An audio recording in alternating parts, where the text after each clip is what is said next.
¿Quién no ha tomado alguna vez una Coca-Cola bien fría?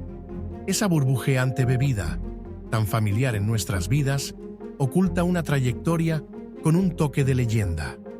The Coca-Cola Company siempre ha sido celosísima respecto a la famosa fórmula secreta que le da su característico sabor, en parte porque no está patentada. En realidad, no hay patente para este refresco porque, si la hubiera, una vez expirado el plazo, se desvelaría la receta y, claro, ahí se le acabaría el misterio. Pero eso, más que un problema, es una ventaja para la empresa, que ha convertido la confidencialidad en toda una estrategia de marketing.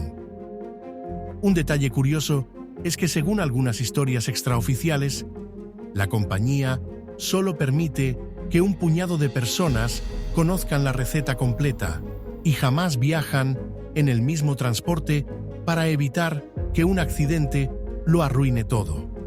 Es casi una anécdota de película, pero resulta muy útil para alimentar la mística alrededor de este refresco.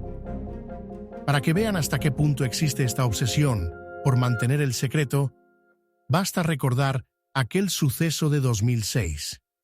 Una empleada de Coca-Cola le robó la fórmula con la intención de vendérsela a PepsiCo, el gran rival de toda la vida. Pero su plan se torció al toparse con un competidor que actuó con deportividad y decidió denunciarla en vez de comprarle la información. Fue una jugada maestra por parte de PepsiCo, y la presunta espía terminó con problemas muy serios. Al final, este incidente no perjudicó a Coca-Cola, incluso le dio más fama al ingrediente misterioso que tan celosamente guardan. En 2011, salió en los titulares que se había encontrado un manuscrito de 1886, firmado por un amigo de John Stith Pemberton, el creador original de la bebida, que revelaba un ingrediente secreto. Muchos se imaginaban que, esta vez sí, se destaparía la verdad que la empresa llevaba más de un siglo ocultando. Pero la realidad fue que no hubo ninguna repercusión negativa. Si acaso, la marca recibió atención mediática extra. Desde su perspectiva, este tipo de hallazgos no son un engorro, sino una publicidad inesperada que mantiene vivo el interés público. Por supuesto, una de las dudas que la gente se plantea siempre es si la Coca-Cola sigue o no teniendo cocaína. El nombre del producto ya sugiere la palabra coca, pero la versión moderna de la bebida no contiene nada de ese alcaloide.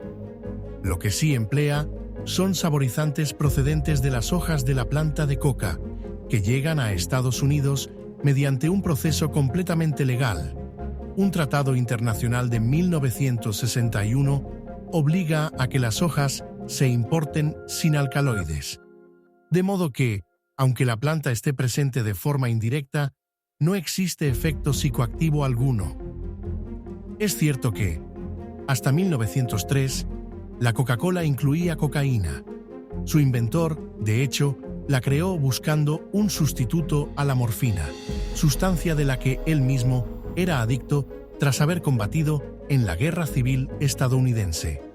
Sin embargo, la propia presión social y el cambio de mentalidad del siglo XX llevaron a la compañía a eliminar cualquier resto de cocaína en la fórmula.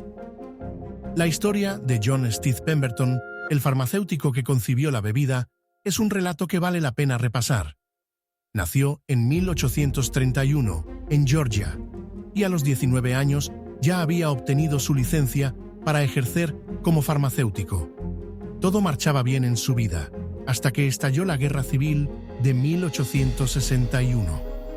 Por ser de un estado esclavista, su familia apoyaba a la Confederación, y Pemberton se alistó con los sureños. Fue herido gravemente en la penúltima batalla, y aquel dolor lo llevó a depender de la morfina como analgésico. No era el único caso. La posguerra llenó el sur de veteranos sumidos en la adicción a opiáceos y alcohol. Después de recuperarse, y con el problema de la morfina a cuestas, Pemberton se propuso hallar una sustancia menos dañina que lo ayudara a romper ese círculo vicioso. Probó con un jarabe llamado sirope de flor globo del Dr. Tuggle, que usaba la planta Cephalanthus occidentalis. Pero no fue hasta que se inspiró en la hoja de coca cuando comenzó el verdadero viaje hacia lo que hoy conocemos como Coca-Cola.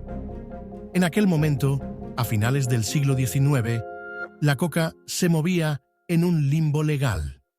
Se fabricaba el Coca Wine, un vino mezclado con extracto de coca que supuestamente permitía beber sin embriagarse, aunque hoy en día sabemos que podía ocasionar graves riesgos de salud. Pemberton elaboró su propia versión de Coca Wine y lo vendió como remedio contra la adicción a la morfina. Sí, puede sonar extraño buscar una cura con otra sustancia potencialmente problemática, pero en la época era más común de lo que creemos. La bebida incluía damiana, nuez de cola y, por supuesto, extracto de coca. Se convirtió en un éxito considerable, hasta que en 1886 Atlanta decidió prohibir la venta de Coca Wine. Curiosamente, lo que estaba mal visto no era la coca, sino el vino, porque ya empezaba a asomar la tendencia puritana que derivaría en la Ley Seca de 1920. Frente a esta restricción, Pemberton y su socio, Willis E.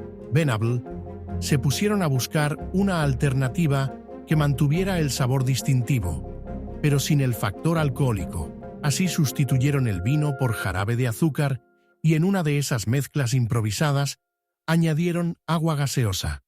El resultado les encantó por lo refrescante que era.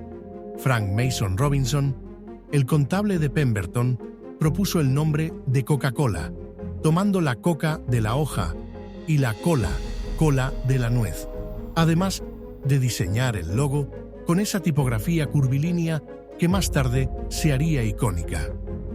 Aunque al principio el producto no se vendía en grandes cantidades, Pemberton tenía el presentimiento de que llegaría lejos. Sin embargo, su adicción a la morfina y las deudas fueron un lastre demasiado pesado.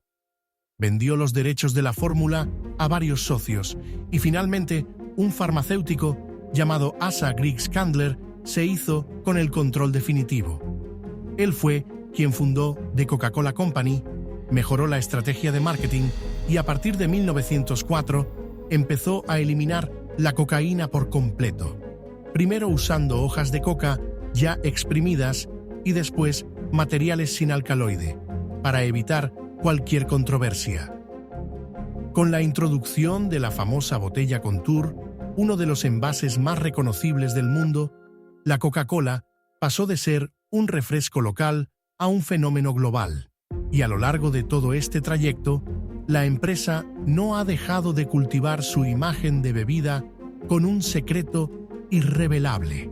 De hecho, cuando los medios difunden noticias sobre la supuesta receta original encontrada en manuscritos antiguos, Coca-Cola apenas se inmuta, consciente de que estos episodios contribuyen a reforzar su halo de misterio.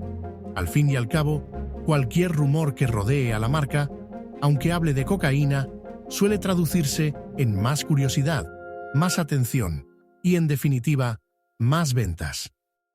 Siendo honestos, hoy la Coca-Cola no se vería particularmente afectada si se hiciera público el listado de ingredientes exactos. Su sabor y su posicionamiento se han convertido en algo tan universal que la gente la consume por costumbre, más que por el secreto. Pero la compañía prefiere mantener la llama encendida. Es una táctica de marketing muy exitosa, como lo demuestra la propia instalación de la caja fuerte en su museo de Atlanta, donde exhiben, aparentemente, el lugar en que se custodia la fórmula con extremo recelo. Así que, al final, la famosa receta de la Coca-Cola esconde una historia que mezcla la guerra civil estadounidense, un farmacéutico desesperado por superar su adicción, y la evolución de una bebida que pasó de llevar cocaína real a deslizar únicamente saborizantes. Mientras tanto, The Coca-Cola Company disfruta cada vez que la prensa o algún entusiasta reivindica haber hallado el documento definitivo con todos los ingredientes, porque esa clase de titulares no hace más que reconfirmar la leyenda. Y ya se sabe, cuando un producto se convierte en leyenda, tiene muchas papeletas para seguir triunfando siglo tras siglo.